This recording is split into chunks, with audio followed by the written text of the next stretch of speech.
ഇന്നിപ്പം കാണുന്ന ഈ ജലപ്രവാഹം പോലെയുള്ള ആബാലവൃദ്ധം ജനങ്ങളുടെ ഒഴുക്ക് തന്നെ അദ്ദേഹം എത്ര സാമാന്യമായ വ്യക്തിത്വത്തെ ഉടമയായിരുന്നുവെന്ന് നമുക്ക് വ്യക്തമാക്കേണ്ട കാര്യമില്ല. ഇത് സാക്ഷ്യം വഹിക്കുകയാണ്. ഇന്ന് 3:30 മണിക്ക് ശേഷം തിരുവനന്തപുരം ജില്ലയിലും കൊല്ലം ജില്ലയിലും ആലപ്പുഴ മുതൽ ഇങ്ങോട്ടുള്ള ജില്ലയിൽ നിന്ന് ആളുകൾ അറിഞ്ഞറിഞ്ഞ് പ്രത്യേകിച്ച് ചെറുപ്പക്കാർ ഒഴുകി എത്തിക്കൊണ്ടിരിക്കുകയാണ്.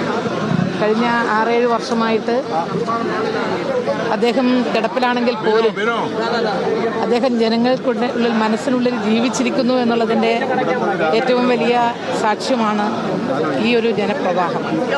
അദ്ദേഹം ഇന്ത്യൻ തൊഴിലാളി വർഗ പ്രസ്ഥാനത്തിൻ്റെ സമുന്നതനായ നേതാവ് എന്നുള്ള നിലക്ക് മാത്രമല്ല, ജനമനസ്സുകളിൽ ജനഹൃദയങ്ങളിൽ എല്ലാവരിലും ചെറിയ കുഞ്ഞുങ്ങൾ മുതൽ പ്രായം ചെന്നവരുടെ അടക്കം മനസ്സിൽ ഹൃദയത്തിലൊരു സ്ഥാനം നേടാൻ കഴിഞ്ഞത് ജനകീയ പ്രശ്നങ്ങൾ ഏറ്റെടുത്തുകൊണ്ട് ജനങ്ങളോടൊപ്പം നിന്ന് ജനങ്ങൾക്ക് വേണ്ടി പ്രവർത്തിച്ച ഒരു വലിയ നേതാവ് എന്നുള്ള നിലയിൽ മർദ്ദനവും പീഡനവും ഏറ്റുവാങ്ങുന്നവർക്കുള്ളൊരു പ്രതീക്ഷ കൂടിയായിരുന്നില്ലേ ടീച്ചറെ? ആ അർത്ഥത്തിൽ എങ്ങനെയായിരുന്നു ഒരു കാലഘട്ടത്തിൽ ഇങ്ങനെയൊന്നും നമ്മുടെ കേരളം മാറി വരുമെന്ന് പ്രതീക്ഷിക്കാത്ത ഒരു സന്ദർഭത്തിൽ അധ്വാനിക്കുന്ന ജനവിഭാഗത്തിന് വേണ്ടി സ്വന്തം ജീവൻ തൃണവൽഗണിച്ചുകൊണ്ട് പ്രവർത്തിച്ച പൊരുതിയ വീരനായ തികച്ചും ത്യാഗനിർഭരമായ പോരാട്ടങ്ങൾക്ക് നേതൃത്വം കൊടുത്ത ധീരനായ വിപ്ലവകാരിയാണ് സഖാവ് വി എസ്.